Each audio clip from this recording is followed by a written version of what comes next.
No hires from low-level rural areas. If anyone hires them, I'd love to see that. As the interviewer, Mr. Smith, mocked me with these words, I was filled with anger. After laughing at my reaction, he pushed my resume into the trash can in the hallway.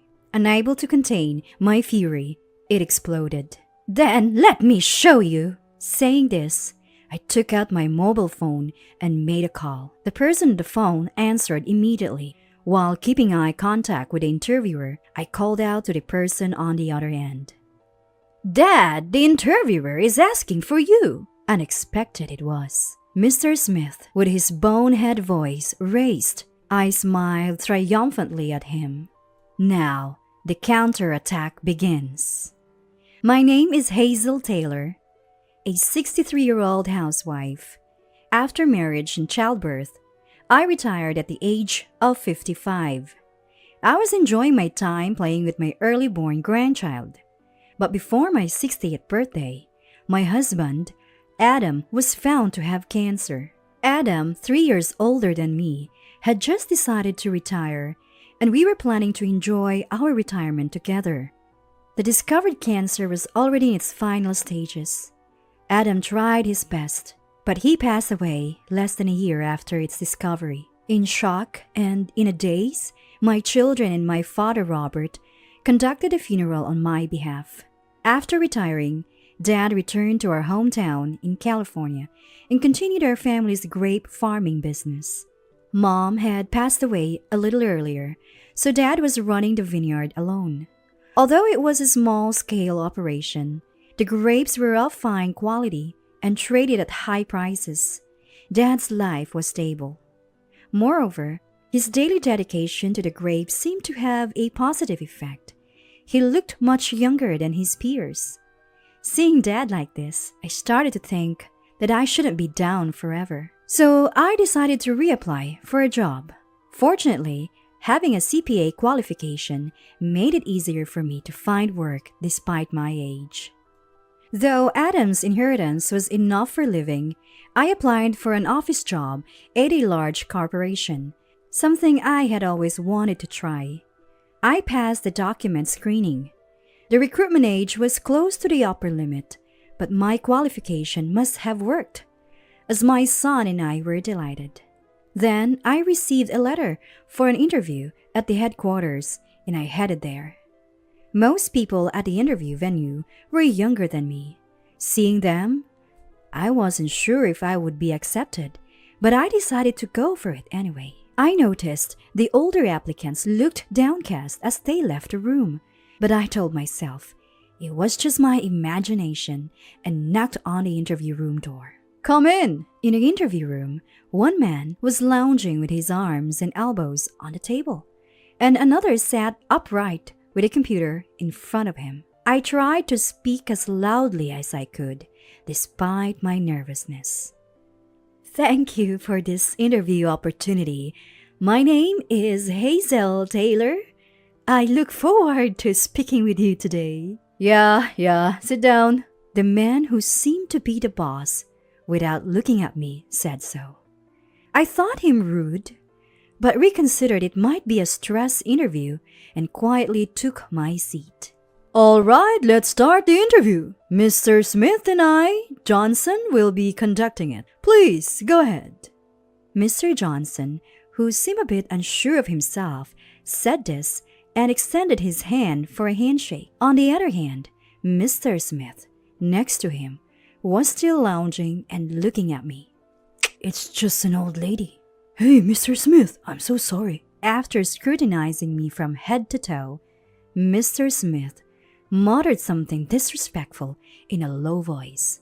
Mr. Johnson hurriedly intervened and apologized, but Mr. Smith didn't seem to care. "So, old lady, let's hear a name and a brief career history." "Mr. Smith, that's rude." As Mr. Smith sneered at me with a nasty smile, my anger grew, but I thought this might just be a stress interview. So I decided to answer. "I am Hazel Taylor, 63 years old.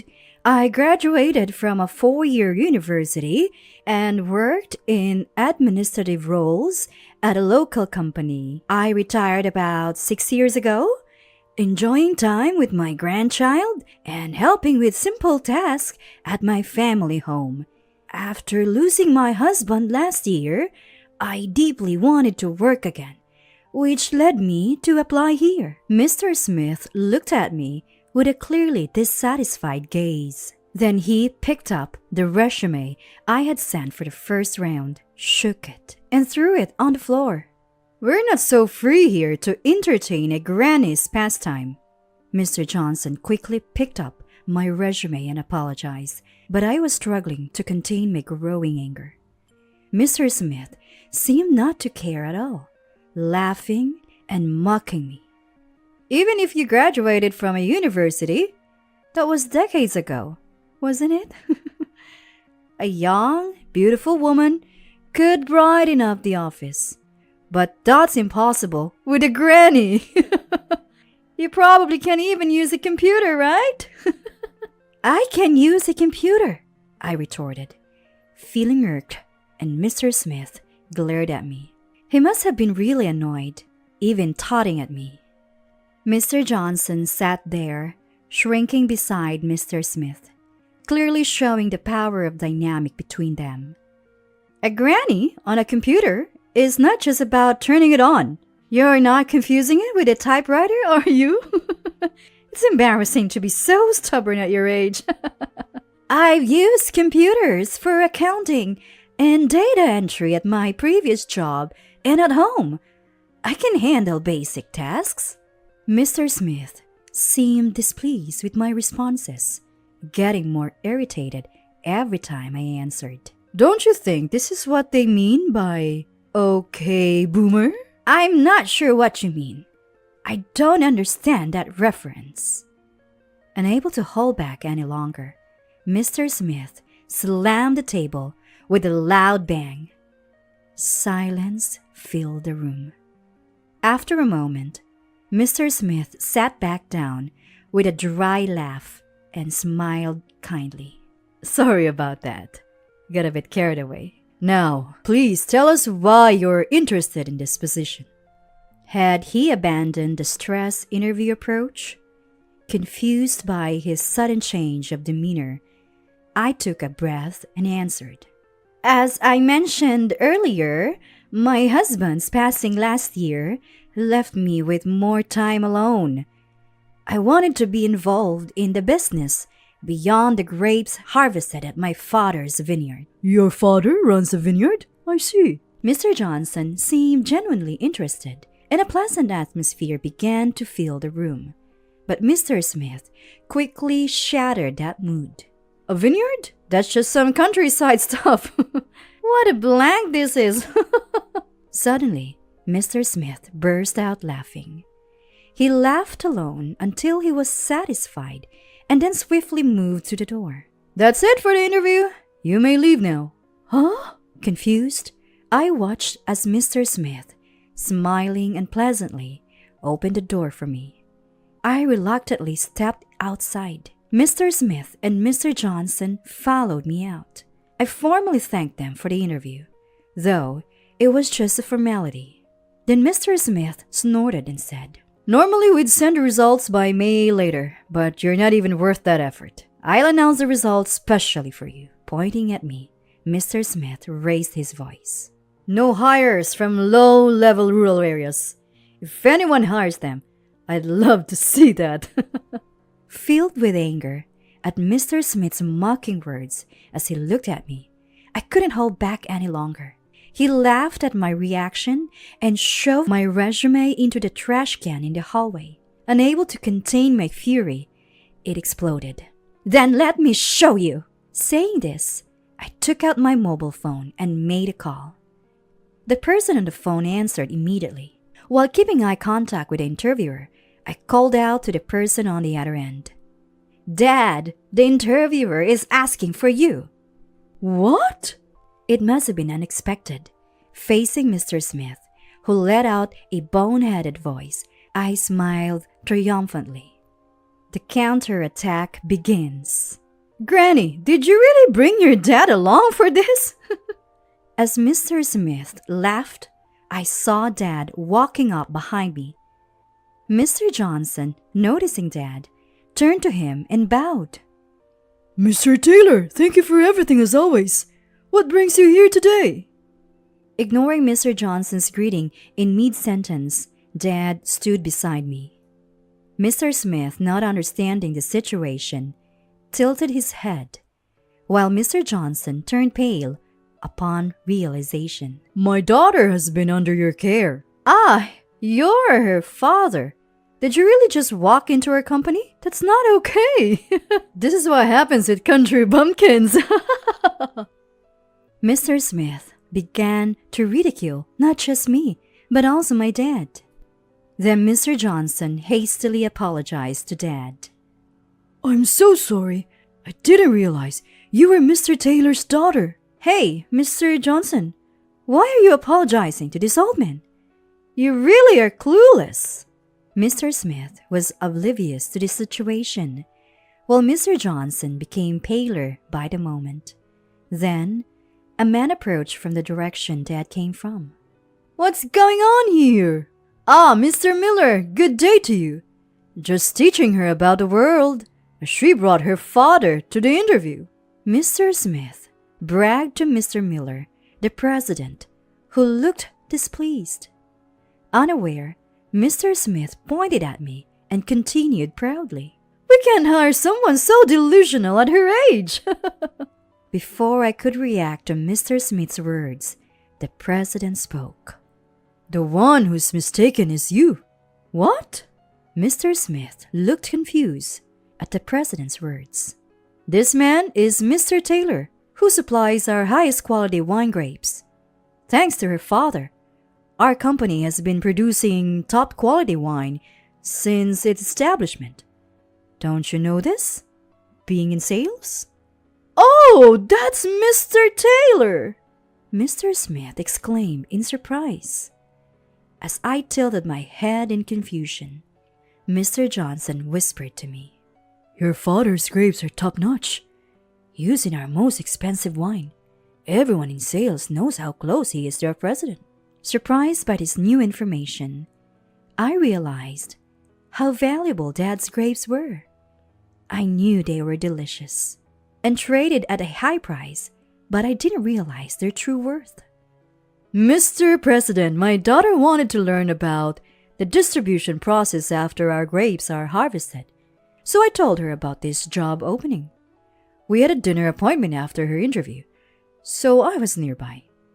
I always thought highly of your company and have been in good terms with it. But it seems I was mistaken. I'll have to reconsider our future dealings. Mr. Taylor, I'm terribly sorry. This man has been extremely disrespectful, but our company isn't just filled with fools like him. Please, reconsider. Desperate, the president apologized beside Mr. Smith, who had turned from pale blue to white. He hadn't expected his actions to put his company in jeopardy, but then, remembering my presence, he turned to me fiercely. Why didn't you tell me who you were at the start? It's obvious. I didn't want to use my dad's connections. I wanted to be judged on my own merits, especially with my accounting experience and qualifications. Mr. Smith gritted his teeth in frustration.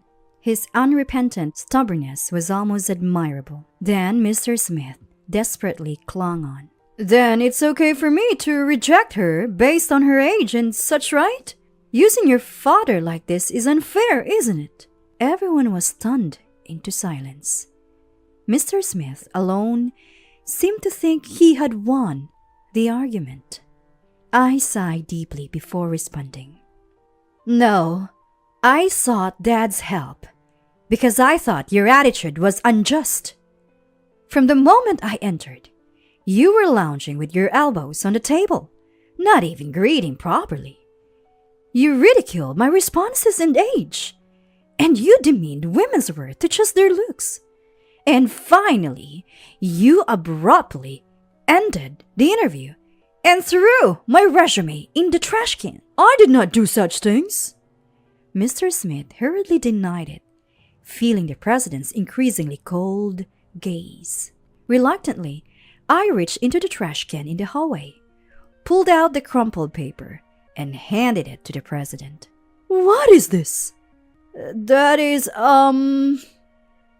Smith tried to snatch the paper back from the president's hand, but stopped at his stern glare. Frozen like a rabbit in the headlights, Mr. Smith watched as the president unfolded the paper. This is a resume. Yes, he crumpled up my resume and threw it away. At my words, the president widened his eyes and glared at Mr. Smith. Mr. Smith, with no escape, was visibly shaking. I hope you haven't conducted similar interviews with other applicants today. No, not at all. I was just a bit irritated with Miss Taylor. I'm very sorry. Mr. Smith apologized. But I highly doubted that he had conducted proper interviews with others. Dad and the president seemed to share my skepticism, casting doubtful glances at Mr. Smith. All applicants interviewed today received the same treatment as Miss Taylor. A clear voice echoed in the previously silent hallway. Mr. Smith looked at the speaker in disbelief. Is that true?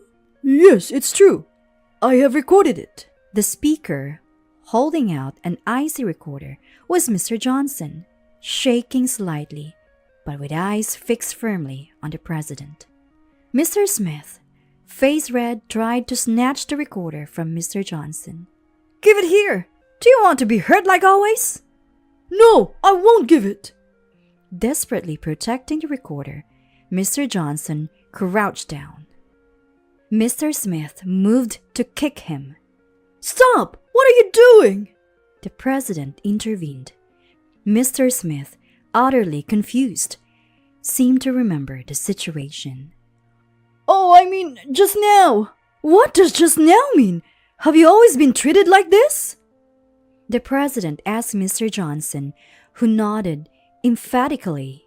Mr. Smith looked utterly defeated.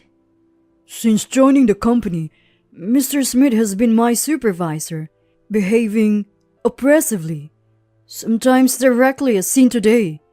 Knowing I couldn't resist as a new employee, he pushed me to my limits every day.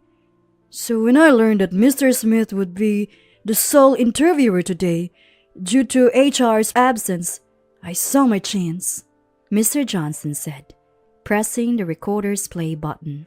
Mr. Smith's crude laughter filled the hallway from the recorder. The contents were unbearably cruel. Social failures like you shouldn't apply here. Know your place. You don't look useful.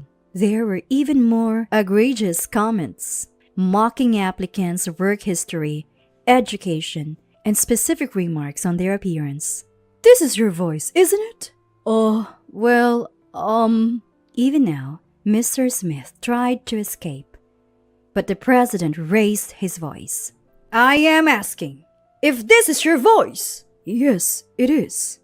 Mr. Smith answered reflexively, standing up straight. And then Mr. Smith slumped down, seemingly realizing there was no escape. The president glanced at Mr. Smith before turning to Dad and me to apologize again. I'm truly sorry for the unpleasant experience. Appropriate action will be taken against this individual.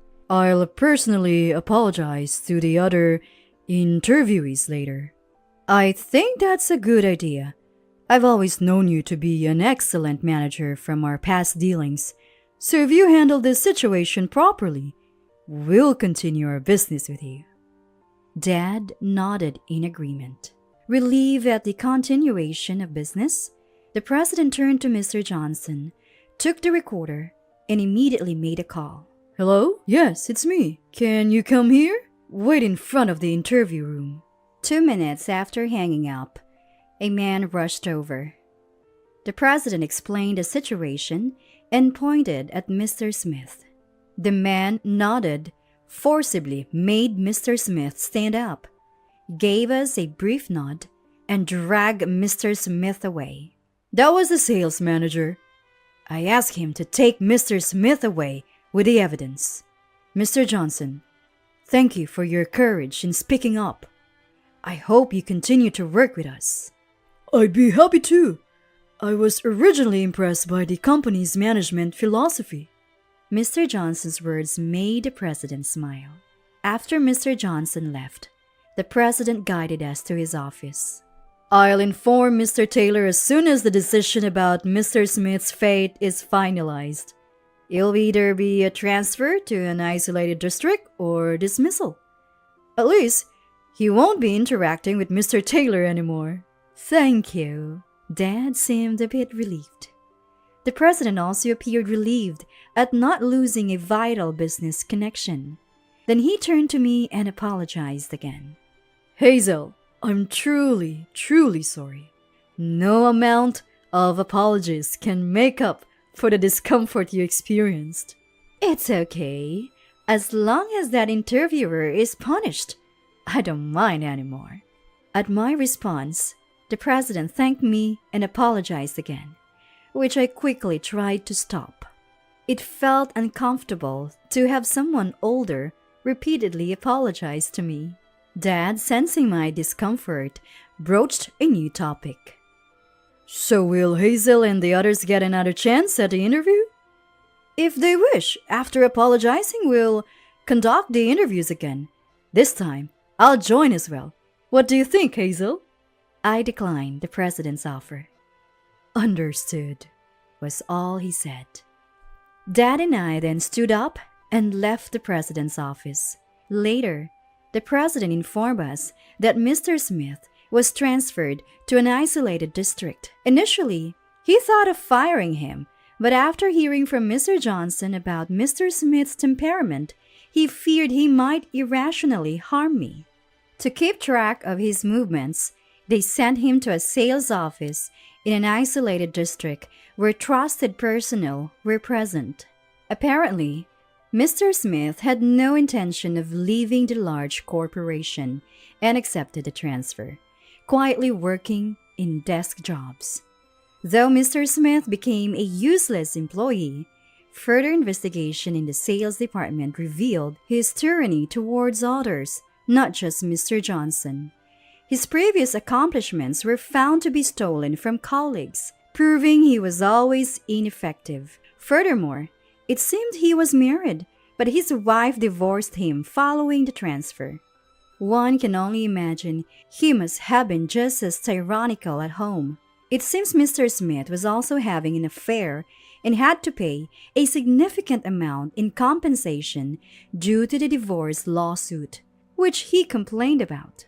The reason he forcibly became an interviewer that day was that he feared competent new hires would expose his incompetence, affecting his evaluation. So he planned to hire incapable people. He apparently took out his stress on applicants with better education and work history, pointing out their faults. I was just dumbfounded when I heard this. By the way, Mr. Johnson was promoted afterward. His ability to handle Mr. Smith's unreasonable demands was outstanding. And once it was discovered that the achievements Mr. Smith had claimed were actually Mr. Johnson's, his evaluation skyrocketed. Now he is considered a young, hopeful talent in the sales department. When Mr. Johnson visited me, he was no longer the timid person he once was, but a confident, upstanding young man. As for me, I eventually gave up on re-entering the corporate world and decided to help out at Dad's vineyard. I let Dad focus solely on growing the grapes and took over all other administrative tasks. There's a lot to learn about managing a business, and every day is a study, but I'm working hard to share Dad's beloved grapes with more people. It's challenging, but I've found a new purpose in life, and I'm filled with motivation every day. Recently, my son and his wife moved to our area. Surprisingly, my daughter-in-law expressed interest in taking over the vineyard. My grandson loves grapes and says he wants to become a grape farmer when he grows up. Carrying the dreams of my family, I am energized to keep delivering our grapes to many more people.